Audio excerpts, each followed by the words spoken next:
భాగమా episode 8. అంత సడన్గా దాని హార్ట్ బీట్ ఎందుకు అంత గట్టిగా కొట్టేసుకుందో అర్థం కాలేదు దానికే.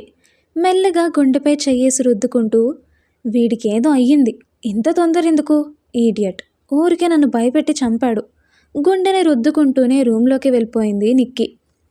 అన్నయ్య కోసమే ఇంటి మెట్ల ముందర పడిగాపులు కాస్తున్న లీలాకి అన్న రాక కనిపించి, అన్నయ్య వచ్చేసావా, దా, ఏమైంది ఇంత లేట్ అయింది రోజు, మాట్లాడుతూనే ప్లేట్ నిండా అన్నం పెట్టేసి ఆ రోజు స్పెషల్ అయిన చికెన్ వేసి ఇచ్చింది చేతికి.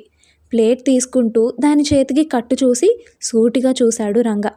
తన చూపుల్ని చూసి గాబరాగా చేతిని వెనక్కి పెట్టుకొని, పెట్టన్నయ్య, ఆకలేస్తుంది నాకు, ఇప్పటికే చాలా లేట్ అయిపోయింది, అమ్మ అక్క కూడా పడుకుండిపోయారు, నేను నీకోసమే ఎదురు చూస్తున్నా.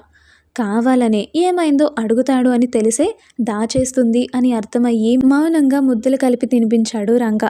అమ్మయ్య, ఏం అడగలేదులే అనేసి అప్పటికి ఆ టెన్షన్ వదిలేసింది లీల. ప్రశాంతంగా అన్న చేతి ముద్దల్ని ఆస్వాదిస్తూ అల్లరి మాటలు మాట్లాడుతూనే తినేస్తుంది. దానికి పెడుతూనే తను కూడా తినేశాడు రంగ. అమ్మా, నాకు చాలా అన్నయ్య, నీకు పెట్టుకొస్తుందా అంటుంటే, వద్దురా, కడుపు నిండింది, కొన్ని వాటర్ ఇవ్వు అన్న మాటల్లో ఏదో తేడా కొడుతుంది. కానీ అది ఏంటి అనేది తెలియడం లేదు లీలకి. సైలెంట్గానే వాటర్ తీసుకొచ్చి ఇస్తే గటగటా తాగేసి దాని చేయి పట్టుకొని మేడపైకి లాక్కెళ్ళిపోయాడు. ఏమైందన్నయ్య అంటున్నా వినలేదు. పైన ఒక మూలాన తనని కూర్చోబెట్టుకొని దాని ఒళ్ళో తలపెట్టుకొని మెల్లిగా దాని రైట్ హ్యాండ్ తీసుకొని కట్టిన కట్టుని విప్పుతుంటే అంటూనే అన్నయ్య గాబరాగా పిలుస్తూనే తన చేతిని పట్టేసుకుంది. అయినా పలకక తన చేతిని వేరుపరిచి మెల్లిగా కట్టు విప్పాడు. అక్కడ అరచేతికి అడ్డంగా లోతుగా దిగపడిపోయింది కత్తిఘాటు. అది చూస్తేనే గుండె భారం పెరిగిపోయి దుఃఖంతో ఏడ్చేస్తూ, ఏంట్రా ఇది, ఇదేం పనే, నువ్వేం కావాలని చేయలేదు కదే, మరెందుకు, ఎందుకని నీకు నువ్వు ఇలా శిక్ష వేసుకుంటున్నావు తడి కళ్ళతో అడుగుతుంటే ఆశ్చర్యంగా చూసింది. నీకెలా తెలుసు అని. నువ్వు నా వెంట దొంగలా వస్తే కనుక్కోలేను అనుకున్నావా అని. అన్న కన్నీళ్ళు అనవసరంగా మనీని కొట్టానా అన్న ప్రాయశ్చిత్తపు బాధతో మనసు మెలిపెడుతుంటే వాళ్ళ కులదైవమైన కాళికామాత గుడిలో బలి ఇచ్చే పెద్ద కత్తిపై దాన్ని కొట్టిన చేతిని బలంగా ఒత్తేసుకుంది లీల. చెల్లి గజ్జల చప్పుడికి తన మాటలన్నీ వినేసింది అని అర్థమవుతుంటే గుడి బయటికి రాగానే ప్రియురాల్ని ఆటో ఎక్కించి ఇంటికి పంపించేసి లీలాకి కనిపించకుండా తన వెంటపడ్డాడు రంగ. అక్కడ కాళికామాత గుడిలో అది చేస్తున్న పనిని అంతా చూస్తున్న రంగా కళ్ళు ఒక్క నిమిషం పాటు పనిచేయడం మానేశాయి. ఊపిరి సరిగ్గా ఆడలేదు, గుండె భారంగా కొట్టేసుకుంది, కళ్ళకి బైర్లు కమ్ముతున్నాయి. తన ఒంటి పరిస్థితికి ఉన్న చోటే పడిపోతుంటే ఊరి వాళ్ళు చూసి, ఏమైంది బాబు అంటూ గాబరాగా పట్టేసుకొని హాస్పిటల్కి తీసుకెళ్ళిపోయారు. అందుకే ఇంటికి రావడానికి ఇంత లేట్ అయింది. అదంతా వినగానే అన్నయ్య అంటూ తన గుండెల్లోకి వదిగి, నేను దాన్ని కొట్టలేదన్నయ్య, ఆ సీతారాణినే, వాళ్ళన్న మాటలకి కోపం వచ్చి వాళ్ళని కొడుతుంటే అడ్డంగా మనీని పెట్టేసుకున్నారు. కోపంలో ఉన్న నేను అది చూసుకోక పొరపాటున దాని బాడీపై పడిపోయాయి దెబ్బలు.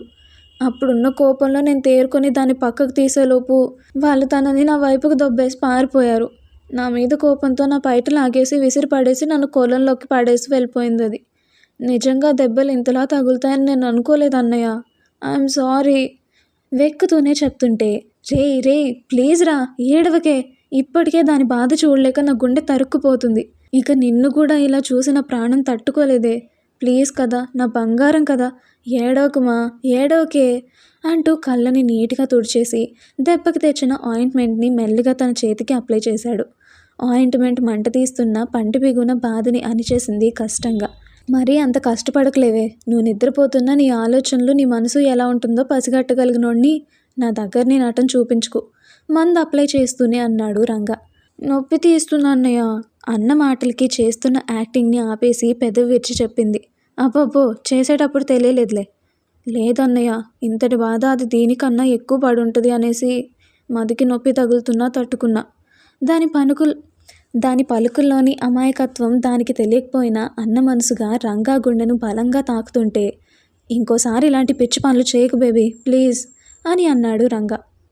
సరేలే కానీ ఏంటి, మనీని లవ్ చేస్తున్నావా, మాతో ఒక్క మాట కూడా చెప్పలేదు, నేను అలిగాను పో నీ పైన, నా చేయొదులు అంటూ చేతిని వెనక్కి తీసుకుంటుంటే, కదిలవ కారం పెట్టేస్తా అని అనగానే గప్చుప్ అయిపోయి, కారం వద్దులే, మాట చెప్పు ఫస్ట్ అంది లీల. ఫస్ట్ అదే ప్రపోజ్ చేసిందిరా నేను డిగ్రీలో ఉన్నప్పుడు, ఇక్కడికి వచ్చినప్పుడు చెప్పింది, నేను వెంటనే ఒప్పుకోలేదు, కానీ రాను రాను దాని ప్రేమ తెలుస్తుంటే పడిపోయేవాడిని. కానీ మీరంటే చులకనగా చూడటం, ఎక్కడ కనిపించినా తిట్టుకోవడం చేస్తుంటే చాలాసార్లు వార్నింగ్ ఇచ్చా. నా వాళ్ళ నిన్నేసి మాటలు అంటున్నా నిన్ను నేను సచ్చినా చేసుకోను అని. నా మాటలకి భయపడి నా ముందు మీతో సరిగ్గా ఉన్నా నేను లేనప్పుడు పక్కన తిట్టేసుకునేది. తను మీతో సరిగ్గా నడుచుకున్నాక మా మ్యాటర్ చెప్దాంలే అనేసి సర్ప్రైజ్గా ఉంచాను. తీరా తను పూర్తిగా మారిపోయింది. మీతో నా మ్యాటర్ని ఒక పండగలాగా సెలబ్రేట్ చేసుకొని చెప్దాం అనుకునే టైంకి దీని భాగోతం బయటపడి 3 నెలలు దాంతో మాట్లాడడం మానేశాను. చచ్చిపోయేది నేను మాట్లాడకపోతే. రోజూ కలిసేది, పట్టించుకునేవాడిని కాదు. చాలాసార్లు చెప్పేది ఇంకెప్పుడు ఇలా చేయను క్షమించు అని. ఎందుకో ఆ మాటలు నమ్మబుద్ధి కాలేదు నాకు. అందుకే మనసు గాయపడుతున్నా తప్పక భరించా. చివరికి నువ్వు లేకపోతే చచ్చిపోతా అంటూ మాటలు చెప్తుంటే బెదిరిస్తుందేమో అని పట్టించుకోలేదు. కానీ నా కళ్ళ ముందే చెరువులోకి దూకేసరికి ఒక్క క్షణం నా ప్రాణం అక్కడే ఆగిపోయింది. మరుక్షణమే దాన్ని బయటకు తీసి నీళ్లు కక్కించి లాగి పెట్టి కొట్టా. అప్పటికీ ఏడుస్తూనే ప్లీజ్ రా, నా వల్ల అవ్వట్లేదు, ఇంకెప్పుడు చేయను అంటున్నా కదా, నాతో మాట్లాడు, దూరంగా పెట్టుకు అంటూ ప్రాధేయపడేసరికి దాని మాటలు నమ్మబుద్ధి కాకపోయినా దాని కళ్ళలో నాపై కనిపిస్తున్న ప్రేమకి ఏమని బదులు చెప్పాలో తెలియక అప్పటి నుంచి కాస్త మాట్లాడుతున్నా. కానీ దానిపై పూర్తి నమ్మకం లేకనే మీతో ఈ విషయం చెప్పి బాధ పెట్టదలుచుకోలేదురా.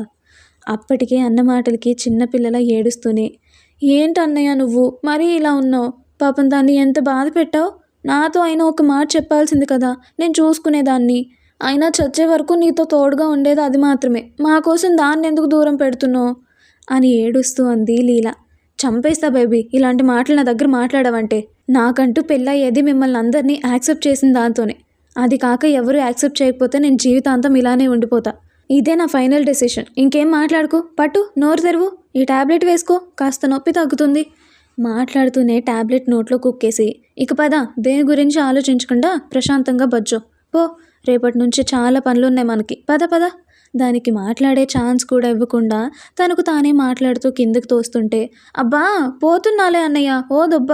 మాట పూర్తి కాకముందే అంటూ కోపంగా చూడగానే బయటకు వస్తున్న మాటని మింగేసి హిహి సారీ సారీ అండ్ మీ ఇద్దరి జంట సూపర్గా ఉంది అన్నయ్యో కన్ను కొట్టి చెప్పి రూమ్లోకి దూరిపోయింది లీల. అల్లరితాన ముద్దుల చెల్లిని ముద్దుగా కసురుకొని తల్లికి పెద్ద చెల్లికి నుదుటి ముద్దులు పెట్టేసి ఇంటిని చేరాడు రంగ.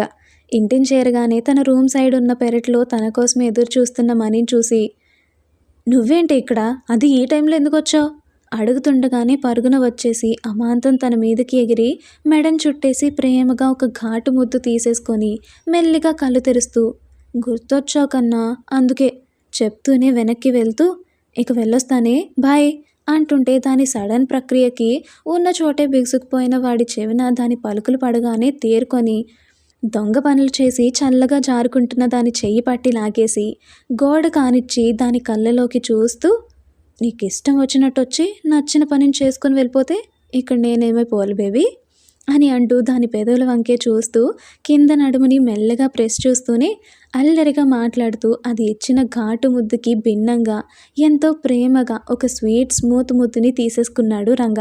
తెల్లారిపోయింది. వాళ్ళకి ఇష్టం లేని పెళ్ళి అనేసి కనీసం మొగుడితో కూడా మాట్లాడకుండా అలిగి రాత్రంతా రంజిత్ ఎంత పిలుస్తున్నా పలకకపోయేసరికి ఇక తను చెప్తే మాట వినదు అనేసి బలంగా తన వైపుకు తిప్పుకొని పొట్టకి ప్రెషర్ ఇవ్వకుండా పెళ్ళాన్ని ప్రసన్నం చేసుకున్నాడు రంజిత్. రాత్రి వరకు బాగున్నా పొద్దున్నవ్వగానే మళ్ళీ మొదటికే వచ్చేసిన పెళ్ళాన్ని చూస్తూ రంజీ ఏంటి రంజీ అని అంది.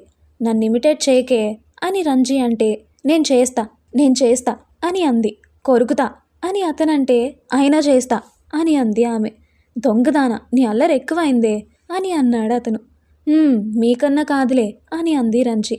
అబ్బా బేబీ అసలు నీకేమైందే, ఎందుకు ఇలా బిహేవ్ చేస్తున్నావు, నీకులాగే మీ వాళ్ళు కూడా నువ్వు ప్రేమించిన వాడిని కాదు అని ఇంకొకరికిచ్చి పెళ్లి చేస్తే నువ్వు హ్యాపీగా ఉండేదానివా, ఎలా అడగాలో అలా అడిగాడు రంజిత్. నిన్ను దాంతో పోల్చుకోకు, నువ్వు బంగారం అది దెయ్యం అని అంది రంజి. అని ఎవరు చెప్పారు నీకు అని రంజిత్ అంటే ఒకరు చెప్పాలా ఏంటి, ఇంత ఆస్తి ఉన్న అన్నని వల్లో వేసుకుంది అంటే అక్కడే తెలియట్లేదు ఇందులో ప్రేమ లేదు ఏమీ లేదు అంతా స్కామే అని రంజిత అనగానే అందరూ అలా ఎందుకుంటారు బేబీ అని అన్నాడు రంజిత్. అలానే ఉంటారు రంజీ, నీకు తెలియట్లేదు, పైగా ముఖ్యంగా రాఘవి పిల్లలు అంటే అలానే ఉంటారు, అదేదో వాళ్ళ గురించి పుస్తకం ఈమె రాసేసిన మాదిరి చెప్పింది దేవత. ఆంటీ గురించి నీకేం తెలుసే చిన్నగా అడిగాడు రంజిత్. తెలుసు, నాకు చాలా తెలుసు. అమ్మమ్మ నాతో అంతా చెప్పింది. చిన్నప్పుడు అమ్మకి మాయ మాటలు చెప్పి ఏవేవో పెట్టేదంట. అందుకే వాళ్ళ ఫ్రెండ్షిప్ కట్ చేసి మంచి పని చేసింది అమ్మమ్మ. ఇంకా అలాంటి దానికి పుట్టిన పిల్లలు అంటే ఎలా ఉంటారో ఆ మాత్రం ఊహించుకోగలను. పైగా ఊరంతా వాళ్ళ తరపున మంచిగా మాట్లాడే ఒక్కరిని చూపించు, వేలి కోసం చూపించి అంటుంటే నానమ్మ నీ మెదడుని ఎంత పొల్యూట్ చేసేసిందే. అంటే ఇదంతా నానమ్మ మాటలు వినో లేక ఊరి వాళ్ళని చూసో వాళ్ళని తప్పు పడుతున్నావు. అంతేకాని నీ చెవులారా నీ కళ్ళారా ఏనాడు వాళ్ళ గురించి వినింది లేదు చూసింది లేదు కదా అని అన్నాడు రంజిత్. అయితే చెప్పే వాళ్ళ మాటలు చాలు రంజీ అని అంది రంజిత. ఇలాగే రేపెవడైనా నీ మొగుడు మోసగాడు అని చెప్తే నమ్మేస్తావారా సూటిగా అడిగాడు రంజిత్. అలా ఎలా నమ్ముతా, నరికి పోగులు పెడతా, నా బంగారం ఏంటో నాకు తెలీదా అని అంది రంజిత పౌరుషంగా. మరి వాళ్ళ గురించి ఏం తెలుసుకోకుండానే నువ్వు అలా ఎలా డిసైడ్ అయిపోయావు బేబీ? నానమ్మ కూడా ఎవరో చెప్పిన మాటలు నమ్మే వినే వాళ్ళని తప్పుగా అనుకుని ఉండొచ్చు కదా. అలా ఎందుకు ఆలోచించావు నువ్వు? పెద్ద ఆవిడ ఆలోచించకుండా అలా చేయదు అనుకోకు. ఇప్పుడు పెద్ద ఆవిడే అయినా అప్పుడు మన ఏజ్ పర్సనే కదా. నీలానే దూకుడు ఎక్కువేమో, అందుకే అలా తప్పుగా ఆలోచించుండొచ్చు కదా.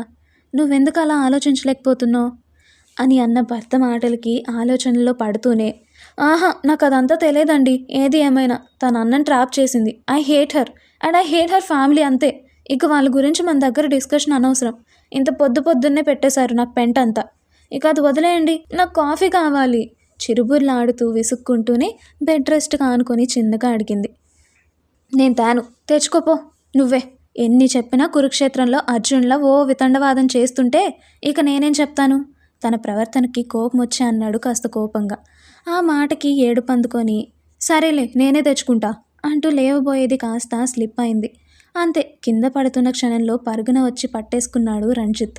ఒక్క క్షణం గుండె దడదడమంటూ కొట్టేసుకొని రంజిత్ భుజాల్ని గట్టిగా వత్తి పట్టేసుకుంది రంజని. ఓసే, ఎందుకే ఊరికి హైపర్ అవుతావు? బేబీకి నీ హెల్త్కి ప్రాబ్లం అవుతుంది నాన్న. ఒక్క మాట పడవే, చిన్నగా కూర్చో అంటూ బెడ్పై సరిగ్గా కూర్చోబెట్టగానే బలంగా తన మెడను ఖర్చుకుపోయింది. భయం వేసిందిరా పడిపోతానేమో అని అదురుతున్న గుండెతో వణుకుతున్న గొంతుతో పలికింది. కూల్ నాన్న, కూల్. నేనున్నంత వరకు నీకేమవుతుంది బేబీ? కూల్, కామ్ అవ్వు, ఏం కాలేదు సరేనా అంటూనే వెన్ను తట్టాడు. అదండి మరి ఇవాల్టి కథ. మరో మంచి ఎపిసోడ్తో మళ్ళీ మీ ముందుకు వచ్చేస్తాం. అంతవరకు సెలవు. ఇట్లు మీ Souji Priya. Thanks for watching. Bye.